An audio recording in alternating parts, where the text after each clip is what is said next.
one of the most bizarre statements from a US president in the 21st century. Since he returned to office in 2025, President Donald Trump has threatened to invade and occupy Greenland. It's the most audacious play of his so-called Donroe Doctrine, a play on the Monroe Doctrine of 1823. Now, Greenland is nearly 2 million square kilometers. It's an island that's nearly two-thirds the size of India. It's an autonomous territory of the country of Denmark, which is 3,000 kilometers away in Europe. Now, if Greenland were an independent country, it would be the world's 12th biggest country in landmass, ahead of Saudi Arabia. But this island is cold, it's sparsely populated, it has fewer people than India's smallest union territory of Lakshadweep. Just about 50,000 people live here on Greenland. Now, Trump views this territory as a strategic asset for the US military in the Arctic. But what are the other big national security reasons for which he says the US needs to capture Greenland? Now, most impressions of Greenland are on Mercator projection maps like this one. But when you look at it from the top, a different picture emerges. An Arctic view of this Greenland gives you an idea of an emerging picture.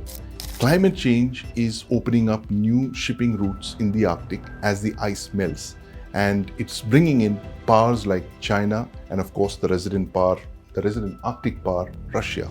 Now, as this transformation continues in the Arctic, previously inaccessible Arctic passages, the Northeast Passage, the Central Arctic Route, and the Northwest Passage, they all open up for commercial navigations, as in merchant ships can now ply through these ice-free zones. The Arctic then becomes a gateway between North America, Europe, and Asia.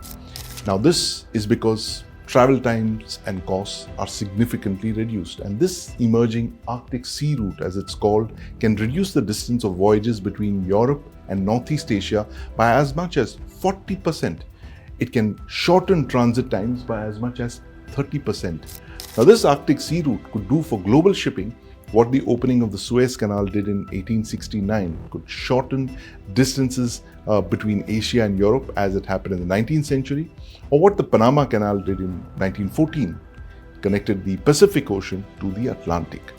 Now, by 2030, access to the Arctic Sea Route is projected to increase trade volumes between these regions, Europe and Asia, by 5 to 10% because of lower per voyage fuel costs and improved network efficiency.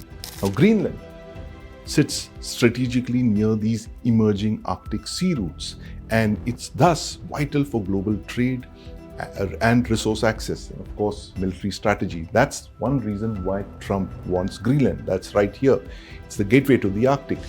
Now, another factor that's driving Trump's interest in Greenland are its vast natural resources. It has rare earth minerals that are critical for technology and defense manufacturing, though Trump has sometimes downplayed this in favor of the security arguments. Now, a third reason why Trump probably wants Greenland is Russia. Now, Russia bases its most important fleet, the Northern Fleet, on the Kola Peninsula right here. The Kola Peninsula and Greenland, in fact, are both Arctic land masses. They're separated by the Norwegian Sea and the Barents Sea. They lie opposite each other. Now, during the Cold War, Soviet submarines from the Kola Peninsula needed to sail across what was called the GIUK gap, right here, the Greenland, Iceland, and the UK gap, if they needed to reach the Atlantic for patrols to fire their missiles at North America.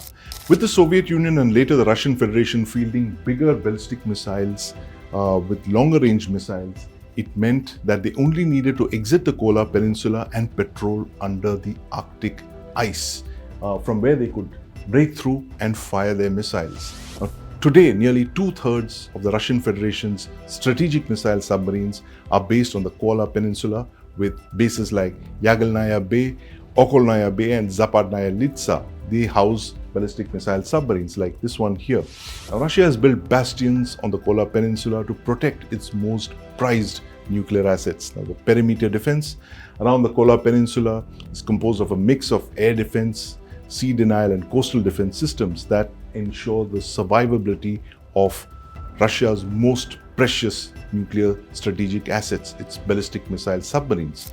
These Russian bastions have protection that can extend something like 2,000 kilometers from from the landmass all the way into the sea. Now, Greenland, interestingly, is just about 3,000 kilometers from the Kola Peninsula. That brings the US closer to these bastions, closer to what is known as Russia's ice curtain. Now, the thing is that the US has tried to acquire Greenland in the past. It's been repeatedly rebuffed. The US then settled for multiple bases on Greenland, and interestingly, the US closed down all of these bases except one. Now, in 2026, European countries have warned of serious consequences if Trump tries to forcibly acquire Greenland. Now, the trillion-dollar question is whether Trump will want to risk the collapse of the transatlantic alliance by making a grab for the world's largest island.